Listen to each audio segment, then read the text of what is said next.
Hi, just Jim from Tech Buzz. We're going to give you a quick review on the Alcatel 3V, which we've been using for some time now. And just to recap on the actual hardware itself, we've got our cameras here on the back, our fingerprint sensor, our keys on the side here, speakers on the bottom, micro USB, and up on top we have a 3.5mm headphone jack and a mic, and on the side is our SIM tray.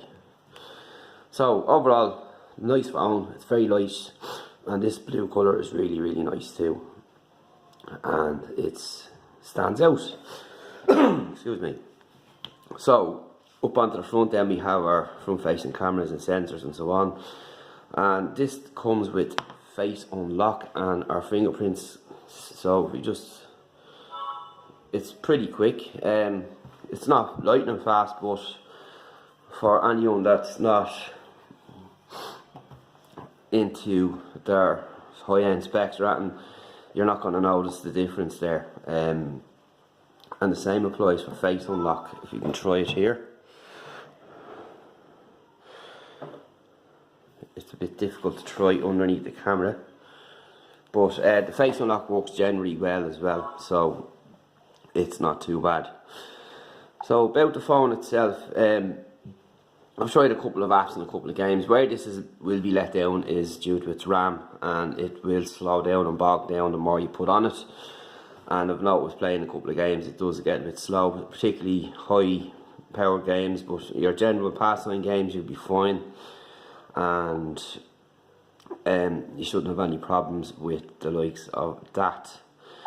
So when it comes to our updates and so on, we are kind of way behind in security. We're up at May, and it's not particularly this model, and there's other phones out there. Moto G, for example, we have is on July, so it's just slow when it comes to updates. So that's something to keep in mind. Camera and video isn't actually bad, considering the price you're paying for this phone. And you have HDR, you have a flash, you have a timer and so on. And you also have other options in the menu. You have social, light trace, panoramic, time lapse and auto. And then if you go into the settings here, you have picture and video quality, which you can set up to 1080p, and we have some samples of pictures and videos up already. And your picture size again you can change to various formats there, so not bad. Your video electronic stabilization. You have other little features in here too for storage and shutter sound, one hand mode and reset settings and so on. So that's the video settings. If you just go in to that there, that's the video and camera settings as a whole there. For image gallery, you can see there it takes a second to load even. You know, so it is a bit slow in some respects. So it's just something to keep in mind, as I said earlier on. But in general, the pictures are okay. Not, you know, when it comes to the likes of people who love taking their photographs, then we see the difference in image quality here. But again, anyone who doesn't care, pictures come out okay, particularly under bright conditions. Dark conditions, no, I wouldn't try it.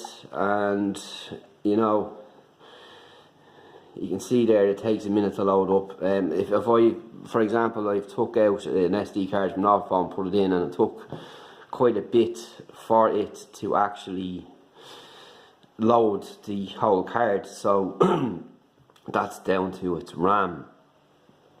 Anything else like web browsing, social, anything like that, you'd be fine once it's just kept to a normal, minimal, and perfectly fine. With sound, the speakers aren't too bad.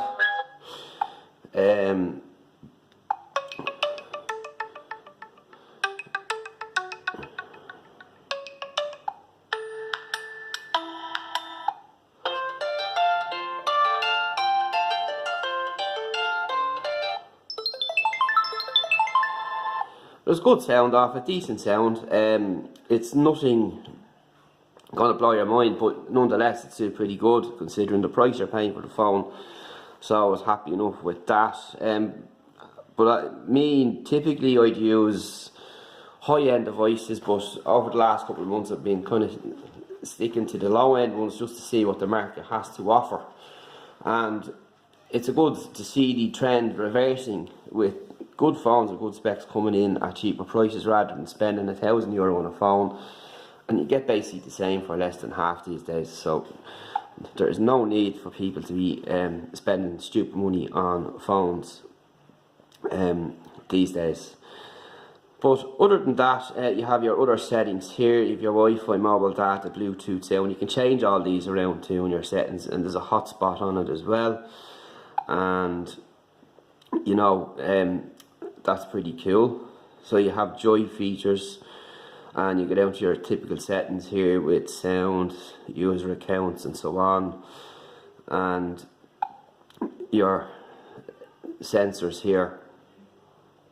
As I said, you've got face unlock, you can set device admins and so on, and again you have the fingerprint scanner on the back. So coming in at this price point, it's pretty good to see the biometrics involved.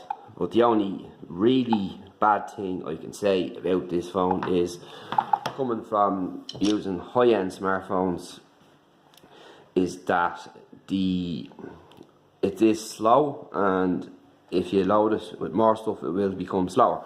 So I advise getting an SD card as well for storing stuff onto that separately, and stop using up your RAM on this phone here as is. But apart from that, I can't really not recommend it, particularly for first timers and newcomers, to say coming from a dumb phone or anything like that. High-end users, forget about it. You could push it up toward mid-tier to an extent, but in general it gets the job done, and it's really, really nice. And yeah, for first timers, perfect. High-end users, forget about it, like multitasking power users and so on. It'll break your heart, have to say it, but that's just the truth. But other than that, it'll do. Great Christmas present for someone actually, or maybe your parents if it's their first time into the Android world and looking for their first smartphone. It's a great starting point for them. So that's really about it for now. Stay tuned for more. TechBuzzOrange.com. I'll talk to you in the next one, and another phone from Alcatel to talk about very soon. See you then.